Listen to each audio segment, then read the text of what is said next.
Bienvenue sur Regatta, le magazine de la régate et de la course à la voile. Au sommaire cette semaine, on partira à Lorient pour assister au baptême du premier mode 70 de Steve Ravussin, puis on fera le point sur la Barcelona World Race où les premiers concurrents sont attendus à Barcelone dans moins de 72 heures. Enfin, nous partirons à Punta del Este pour le départ de l'avant-dernière étape de la Velux Five Oceans. Mais tout de suite, on retrouve Thomas Coville qui n'a plus aucune chance de battre le record de Francis Joyon. La météo capricieuse jusqu'au bout aura eu le dernier mot.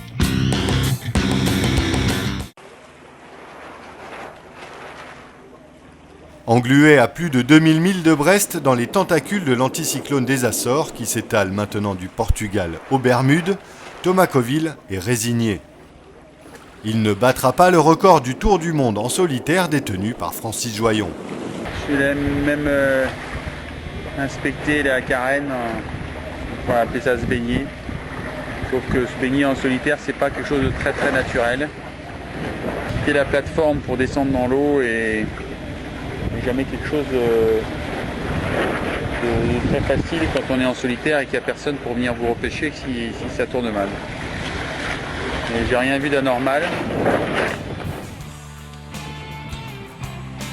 Résigné, le skipper profite malgré tout de ses derniers milles sur son trimaran avant de retrouver la terre. Coucher de soleil dans la pétole. Pour essayer de s'émerveiller quand même des choses qui nous entourent et qui sont belles. Même si le cœur n'y est pas franchement. Mais finalement, Thomas Coville atteint la zone perturbée qu'il était venu chercher en faisant un long détour par l'ouest. Sodebo retouche un peu d'air et file désormais vers la maison en essayant d'épargner son flotteur bâbord endommagé. Atlantique Nord, on atteint enfin cette zone tant désirée qui n'est pas venue nous chercher à l'équateur et qui nous a fait perdre tout espoir de battre le record. C'est sûr que ce serait arrivé un tout petit peu plus tôt, ça aurait été idéal. Ou du moins on n'aurait pas été obligé de faire autant de milles pour aller le chercher, ça aurait été top. Définitivement foutu, je vais être disqualifié par le WSRC pour effectivement avoir été aidé et avoir eu une assistance extérieure. Je vais donner un poisson volant que j'ai trouvé et qui n'a pas l'air de l'attirer. Il doit pas être très frais mon poisson. Pourtant, le Sodebo c'est plutôt du rayon frais.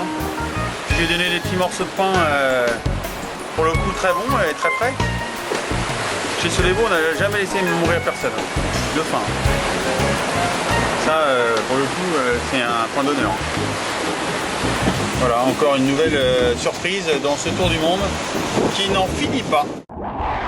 Direction maintenant Lorient pour assister au baptême du premier trimaran d'une nouvelle série très attendue, les modes 70.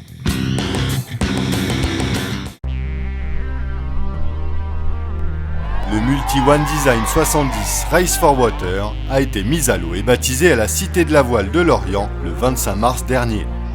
Ce premier bateau d'une nouvelle série de trimarans océaniques monotypes sera skippé par Steve Ravussin.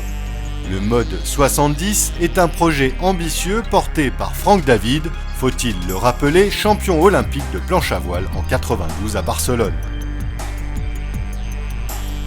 Cette nouvelle formule de course océanique en multicoque souhaite redonner un coup de jeune à la discipline suite au déclin de la classe Orma, notamment avec des épreuves plus spectaculaires alliant vitesse et endurance sur la base d'une équité sportive absolue. Tous les bateaux seront identiques au gramme près. A priori, tous les ingrédients sont réunis pour assister à du très beau spectacle, à l'image de ce que l'on voit sur le circuit Extreme Sailing Series mais en catégorie hauturière.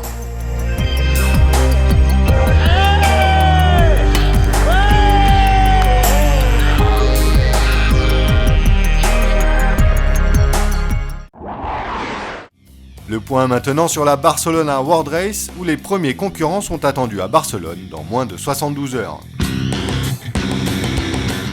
We Are Water s'approche du Cap Horn, Hugo Boss augmente toujours son avance sur Forum Maritime Catala, Gaes quant à lui vient de franchir l'équateur, Estrella et Neutrogena sont toujours au coude à coude, au près dans les Alizés du Nord, tous les deux à la poursuite de Renault à 150 000 devant. Mafré et Virbac-Paprec 3 ont viré vers l'est. Finalement, les leaders français ont choisi de contourner les Canaries par l'ouest, évitant ainsi de passer au milieu de l'archipel. Actuellement au sud-est de Madère, Virbac-Paprec 3 navigue au près dans 20 à 30 nœuds de vent, cap vers les plages marocaines. Jean-Pierre Dick et Loïc Perron sont toujours attendus à Gibraltar dans la soirée jeudi prochain. ¡Norte! ¡Norte! ¡Que somos del norte!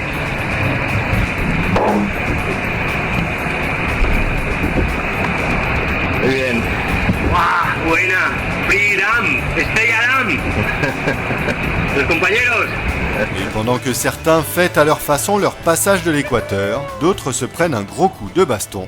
C'est le cas des derniers de la course We Are Butter.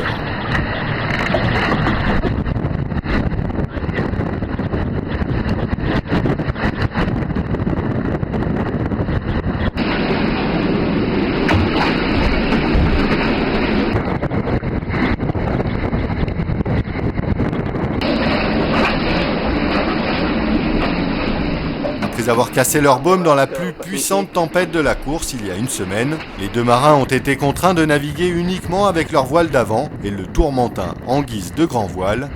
Mais la météo se déchaîne à nouveau au moment du passage du Cap Horn, des vents de 40 à 50 nœuds les empêchant de faire route directe.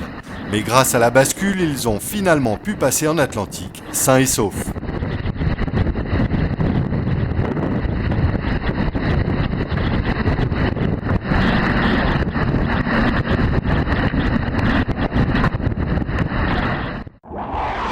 Direction Punta del Este pour le départ de l'avant-dernière étape de la Velux Five Oceans.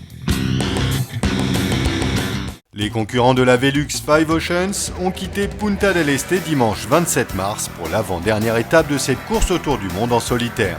Une étape de 5700 milles à travers l'Atlantique à destination de Charleston aux États-Unis.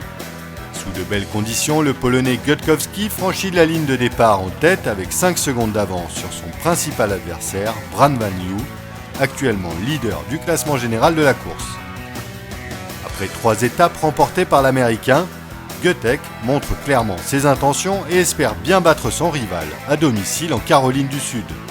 Une étape qui s'annonce très tactique puisque les concurrents vont devoir traverser le poteau noir avant de retoucher les alizés de nord-est jusqu'à l'arrivée. Les skippers auront aussi la possibilité de passer en mode furtif pendant 24 heures.